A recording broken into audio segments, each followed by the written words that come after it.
Alright, hello and welcome everyone to the Excal builds refresh. So with the, obviously the Exalted rework, Excal, his 4 is worth using again, which is fantastic news for him, as it was really unfortunate that that was not the case for a little bit there. That being said, there are still some complications with Umbra versus regular Excal versus getting rid of Umbral polarities on Umbra, which I know a lot of players don't want to do. So this video is going to contain 2 different builds and just like kind of a few different options you can go for depending on what you want to do with your forma. To talk about first the shards, I have 2 casting speed shards, which are really just very much to taste on Excal, and 1 energy max shard here, which is very nice. You might want to include flow if you don't include this. But it is absolutely not completely necessary. Definitely very convenient. With that, the actual build itself looks like this. Obviously, we are using the Umbral mods. The Umbral mods are pretty good. The Umbral Vitality and Umbral Fiber are decent survivability. We're adding adaptation on top of that to make it much more consistent. And that, of course, lets us get a nice 77% strength from Umbral Intensify, leading to a good amount of strength. We have a decent amount of power going on here. Otherwise, in the build, we are on Stretch and Augur Reach. This is for the, just of course, distance that you're going to be getting on Slash Dash. And of course, the range is nice on Radial Howl as well for a wider blind. It is worth noting that Stretch is kind of the flex slot here. We are subsuming Nourish onto this build to help with our energy economy. If you're not doing that, Fleeting Expertise over Stretch to allow you to spam and be in your 4 longer is what I would probably suggest doing. But I do prefer having the range on here. So Nourish is very nice, adding that viral to our 4. And also, of course, making all of our other abilities better at the same time. We're also on Chromatic Blade, which should be unsurprising. Now that the 4 is good again, the best augment, probably on Excal as a whole, I would say, should probably be used, giving us an immense amount of status chance. And of course, we're on Prime Continuity to bump up our duration a bit, which is also going to add a little bit of efficiency to our 4. Otherwise, we are on Steel Charge, which is giving us 60% melee damage. This is going to be crucially important to the way that we are building this, because this is combining with Arcane Fury. They are additive bonuses, giving us a total of 240% melee damage that is very easy to maintain, as Fury is very, very easy to activate. We will talk about some alternatives to this, though. Arcane Strike is 60% attack speed, very hard to find for melee weapons, incredibly good bonus, and one that you're going to want to be using. It is not necessary, but boy does it make the 4 much more enjoyable to use. We're also on PSF, totally optional, but, you know, not being knocked down is incredibly good in Warframe, who knew? So that's what's going on in the main build here. It is very much worth noting that I think that this, between the 2 builds, is the worst one. The Umbral setup, I think, is just worse than the other one we're going to show. But this one is much, much cheaper. You can see I'm already like an additional forma over, and it's using PSF and stuff, all of which is totally unnecessary. So this build can be done very, very cheaply otherwise. With that, the build on the Exalted Umbra Blade is also, because of those Umbral polarities, a little compromised, let's say.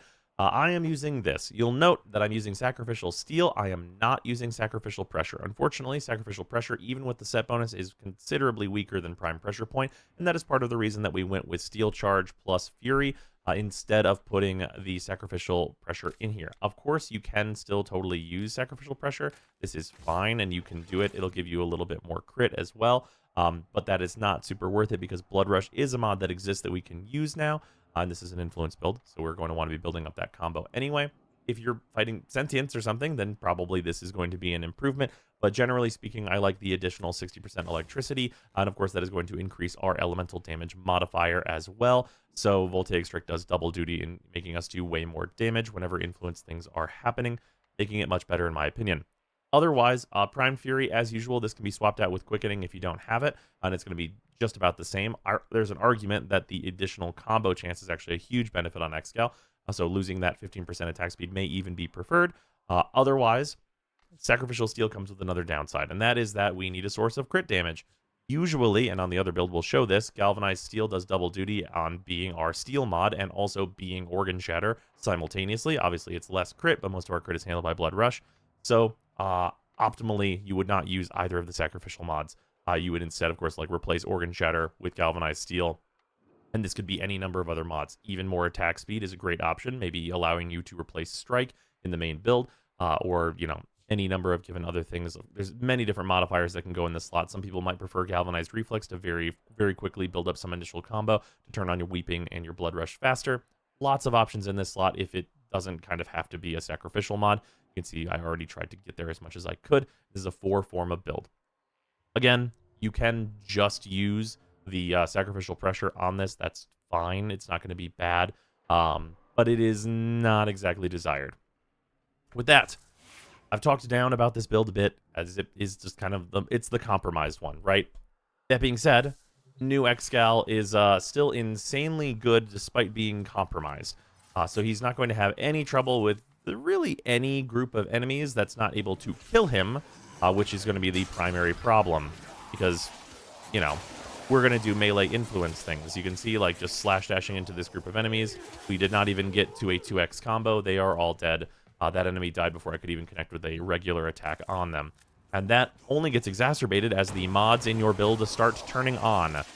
It is, obviously we have the new heavy attack as well, which is a much wider wave that does a lot more damage, and that's going to, of course, be affected by your multiplier as well. We're at a 2x multiplier now. We are on Naramon to help keep that multiplier up once we do eventually build it.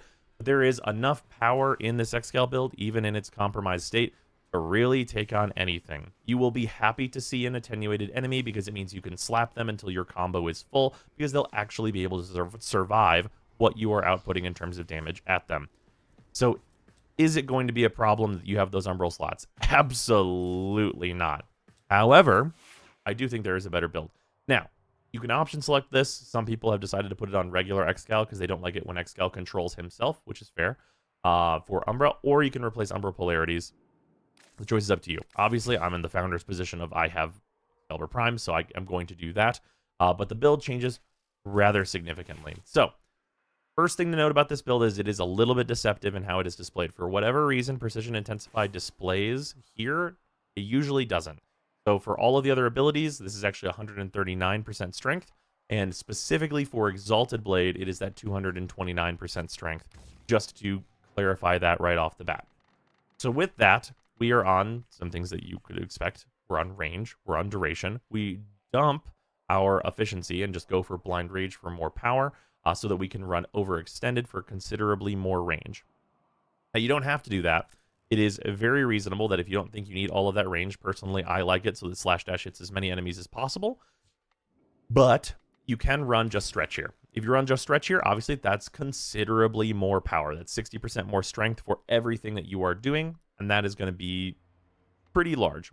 It is also worth noting that you can use Archon Stretch here, but while your 4 is on, it's not going to generate any energy.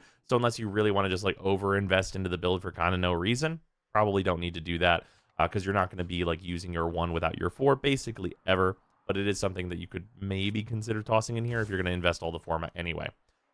With that, all of those different range variations of this build are good. You do want to make sure you have at least one auger effect in the build, as that is going to be quite important. But with the fewer survivability mods being taken down to just primed redirection and then using Aegis as our survivability as well, we get a lot of room to add Surging Dash, which is going to make it so that we can max out our melee combo very, very quickly, meaning that we have more power earlier in the mission at lower levels of play, which I think is valuable. Or this is just a free slot for whatever you want to run in here. If you want to be a little bit more efficient, maybe run a Streamline. Maybe you can get away with a fleeting expertise if you want to run that sometimes. You could put more strength in here. You can put in like the other auger mod in here for strength. If you wanted more duration, you could put auger message in, or constitution or whatnot, what have you.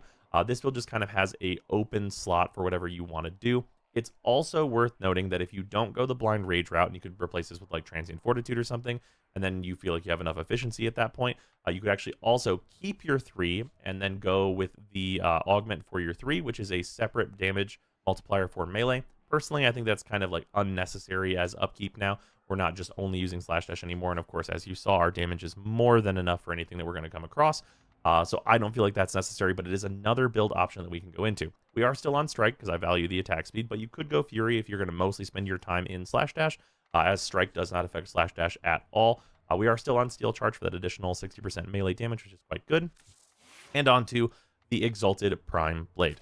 So this is, of course, just going to be the better thing to be doing on this. We are on Prime Pressure Point. We're on Prime Fury, which again could be quickening. We're Blood Rush, Weeping, of course, Galvanized Steel. As I mentioned in the previous build, this is just going to be better. We get more critical damage out of it. And of course, most of our crit chances coming from Blood Rush. Galvanized Elementalist, both of the electric mods, all of the good business here, all of the usual suspects. Discipline's Merit, of course, allowing us to heavy attack kind of at will. And this is just it just performs much, much better. It's much stronger.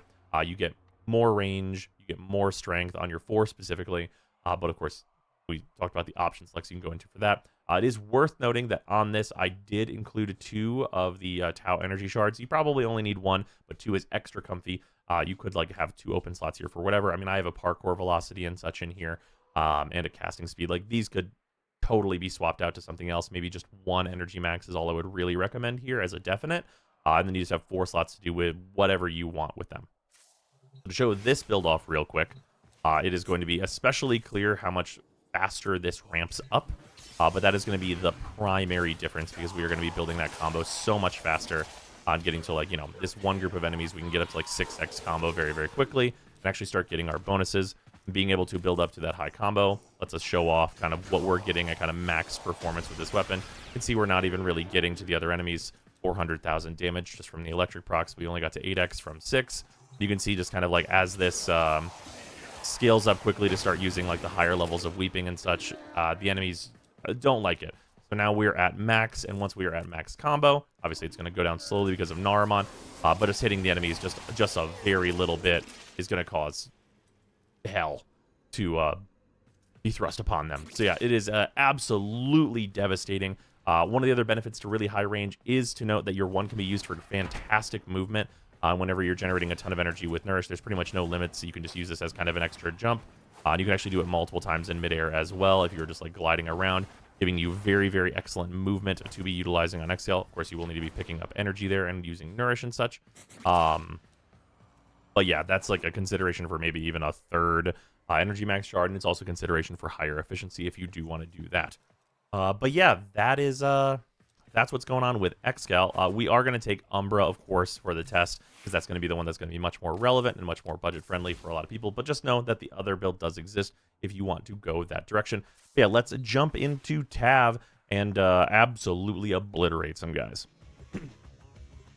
Okay, jumping into Tav. This is not going to be a problem. I'll tell you that.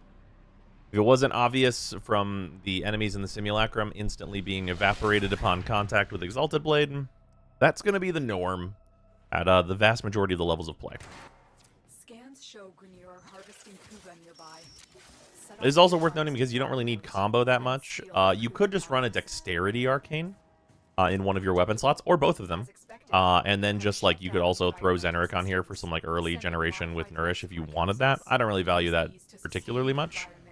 But it is a thing to do.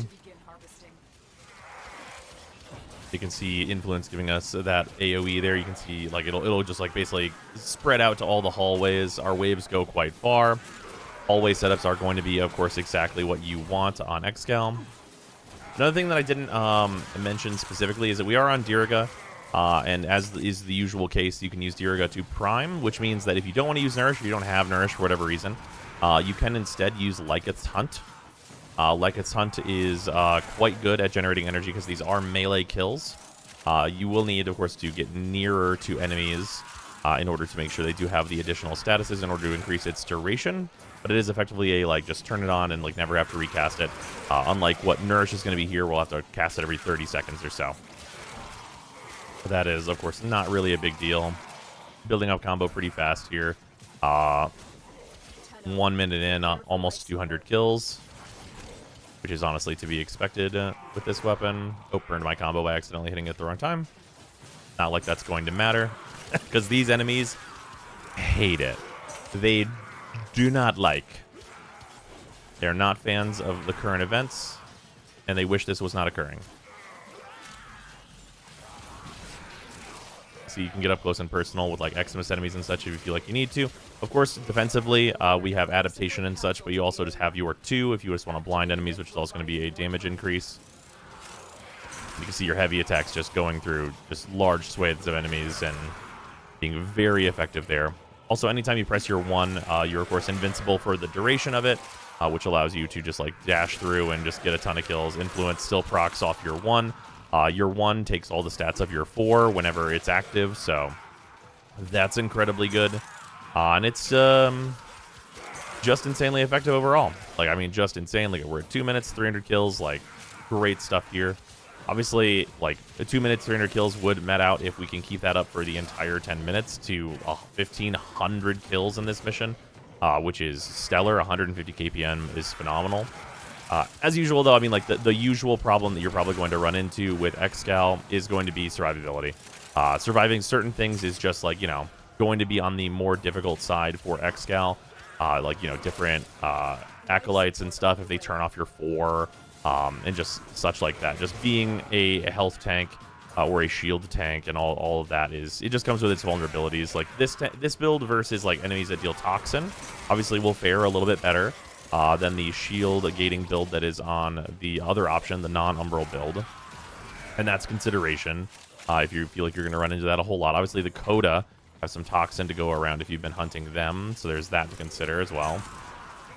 But for the most part, it's just like the enemies don't really, like, live to tell the tale in the vast majority of cases. You just, like, send waves down a hallway, and then they are killed by those waves, and it is gonna not be much else besides that. That's just the heavy attack going down through the hallway, and you can see it just, like, doing that influence proc damage and spreading that 20 meters as it flies down, because influence is from its origin point, which means it's from the enemy that you hit, meaning that whenever you hit a line of enemies with the infinite punch through that Exalted Blade has, it basically spreads to, like, a big bubble down the hallway where it's constantly proccing.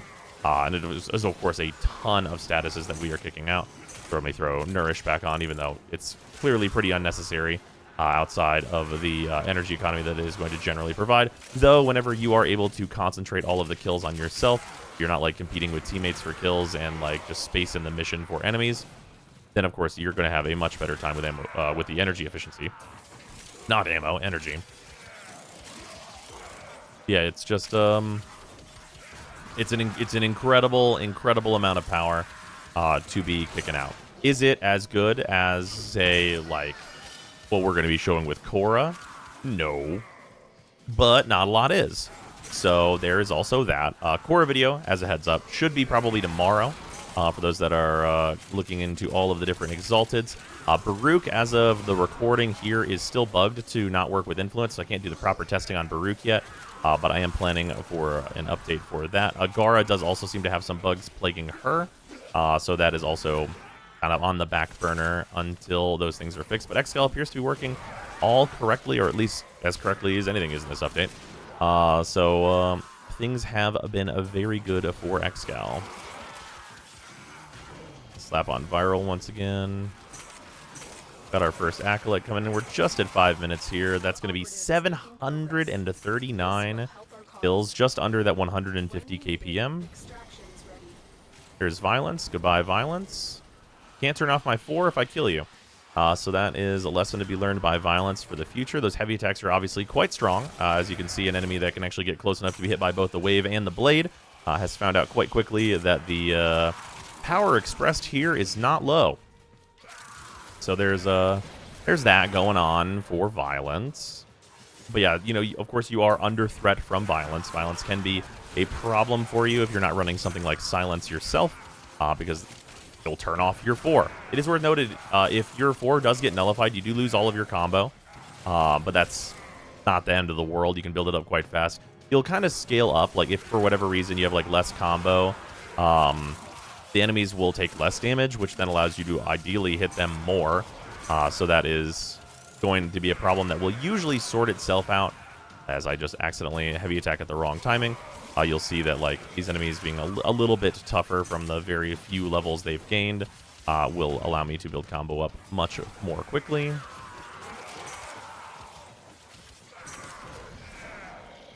Yeah, Tennokai being, like, a very strong thing where you can just toss it down the hall and it'll mostly solve the problems for you.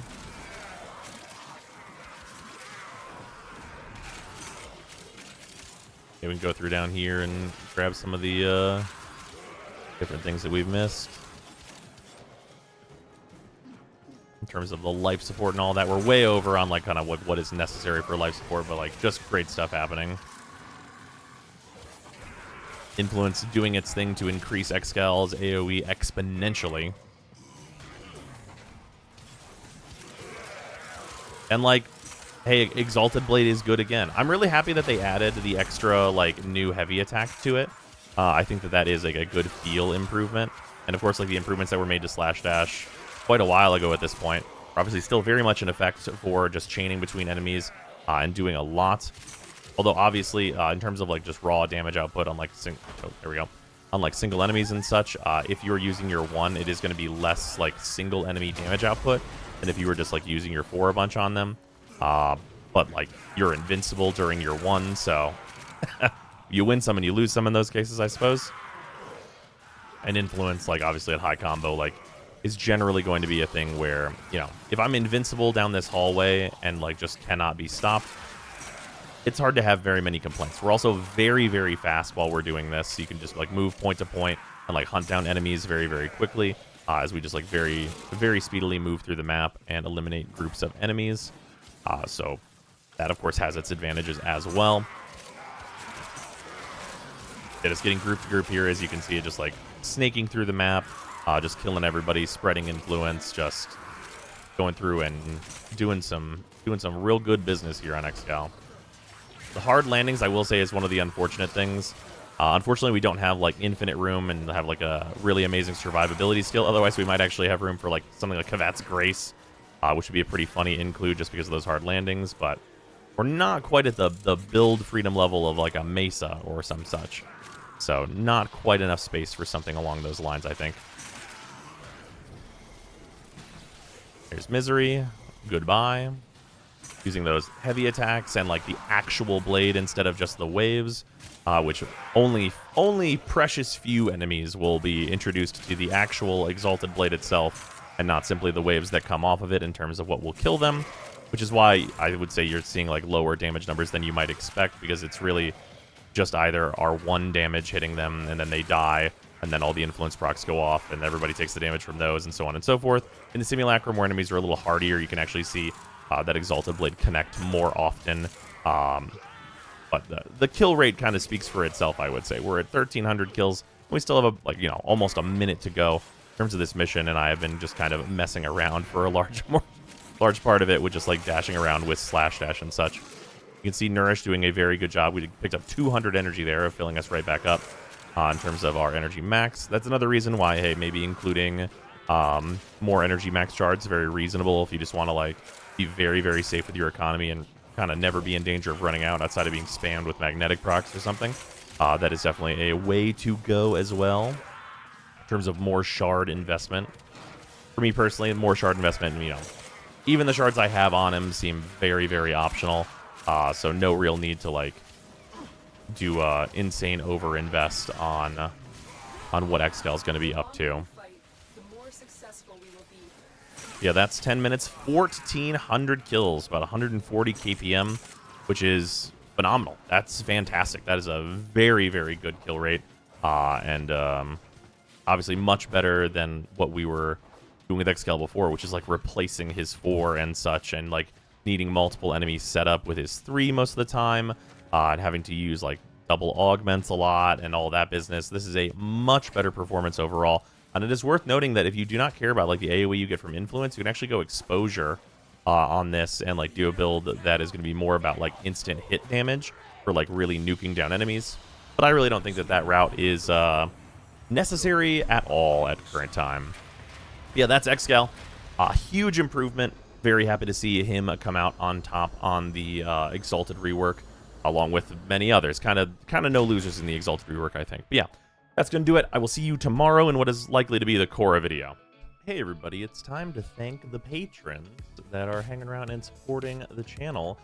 So, to start with that, the $10 patrons are Atheon, Alex Farnham, Arbiter Daydream, Barkus, Benuven, Plotomatic, Brutus Salazar, Candelathra, Blob World, Dylan Dworsky, Athrain, James Harthorn, JC4 Science, Josh, Luzanth, Vicotel, Michta, Nerve, Ruby, Sanyu, Sharp247, The Coupon of Death, Waifu Wars, Wodad01, and Zeraphir. Also, thanks, of course, to all of the other patrons for supporting the channel. It is much appreciated. It's a little sneak peek on what we're getting into. There's going to be a lot more of these kind of big re-reviews of weapon types and their new builds and stuff, as things changed a lot at the end of last year. And And of course, there's also planned new free-to-play before we get into any more big updates. So look forward to that.